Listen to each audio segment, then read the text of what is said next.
And we back, y'all. And on this episode, I'm about to tell you how I make over $100 per hour as a newspaper carrier, and I absolutely hate it. We come from poverty, man, we ain't have a thing. We come from poverty, man, we ain't have a thing.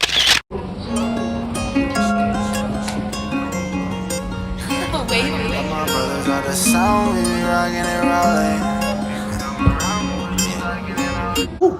Now that I'm done with that, guys. So, I originally became a carrier to add additional income to my second income, right? So it was always supposed to be a part-time environment. I see it going viral now with like the medical carriers taking off and $10,000 a month and $100,000 a year and all of that going on. But I want to give you a good balance as a person that's in the carrier industry, just so you understand before you dive headfirst in, some things that you should consider. Walk with me and talk with me. I've been in the industry for, I want to say it's going on like 4 years. It's been way longer than what I planned. I planned to quit like 5 times. I only planned to keep it for a certain amount of time to maximize what I was doing, because I would get off my regular job and then go do this to add to the stability. But I've been doing it full time, you guys, since before COVID. So it was a break with COVID. Look, everything shut down, but it's been about, out of the 4 years, probably half of it, 2 years consistently that I've been carrier full time. So I was able to pick up more routes when I went full time, but it still doesn't give me full-time income.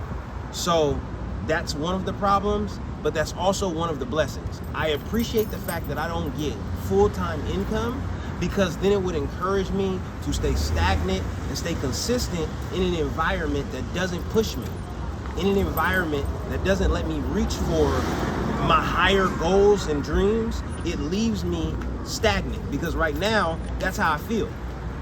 So if there was more money involved, I definitely would feel imprisoned by the environment. I'm in the car for a regular monthly requirement that includes 4 to 6 routes, and those routes can be completed in anywhere between 10 to 15 hours. So we're in the car between 10 and 15 hours, but the environment isn't thrilling, and there's a lot of unintended or unexpected costs that come with what you do and your overall income. So while I may make gross $100 an hour, that dwindles down when you add in travel costs just to get the product, because the warehouse is over 10 miles away from my house. So the travel costs just to go and get the product. Then the added travel costs from the warehouse to the beginning of my delivery might be 20 miles or more. And then where I have to stop, I might have to stop in a place of the delivery that's 15 miles away from home. So then I go home and then I start again the next day. To get back to where I was is an additional 15 miles. So those things bring the overall profit down, as well as I got the job or the opportunity. Because it's not, when you're a carrier, I don't know if everybody's explaining that part enough, you're not a W-2 employee of said company. So because you're not an employee of the company, you're a 1099 independent contractor. So I don't want to say when you work for or you get the job, when you get the assignment or you pick up the route, I personally got it to be able to create an environment where I can earn income with my kids. But if you're out 3 hours, 4 hours doing deliveries, there's also the cost of upkeep, right? They need stuff. They need drinks. They need food, stuff like that. So you got to also build that in. And the most important reason why I personally wouldn't recommend this industry for longer than like a 1 to 2 year span, so you can save up money and do what you really want to do, the wear and tear on your vehicle is massive. It's massive.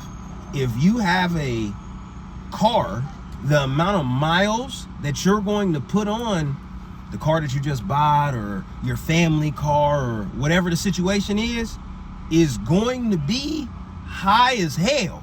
And when it comes time to repair the stuff, you're dipping into your profit for that as well. So it's not as profitable as people make it seem, unless you got to give it everything, right? You got to be, by yourself.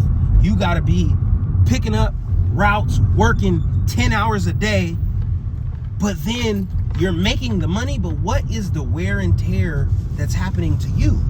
What's happening to you? What's happening to your mental state while you're doing the rock and roll? What are you doing, right? Are you learning something? Are you trying to explore more? Are you creating more options for yourself in your career? Or are you just stuck and stagnant?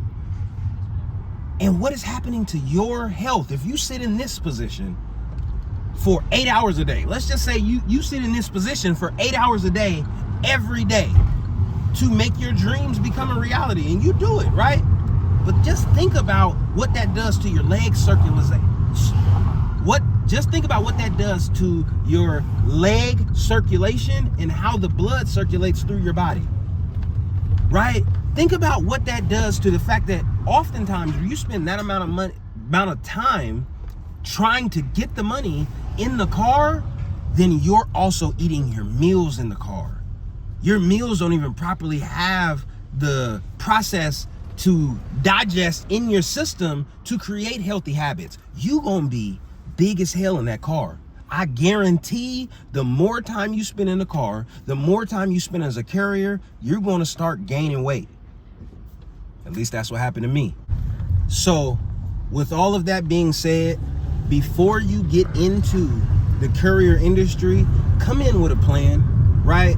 Because I feel like if you're going to become a courier and you're actually going to, you're passionate about it, and this is something that you want to make a business, create leverage, right?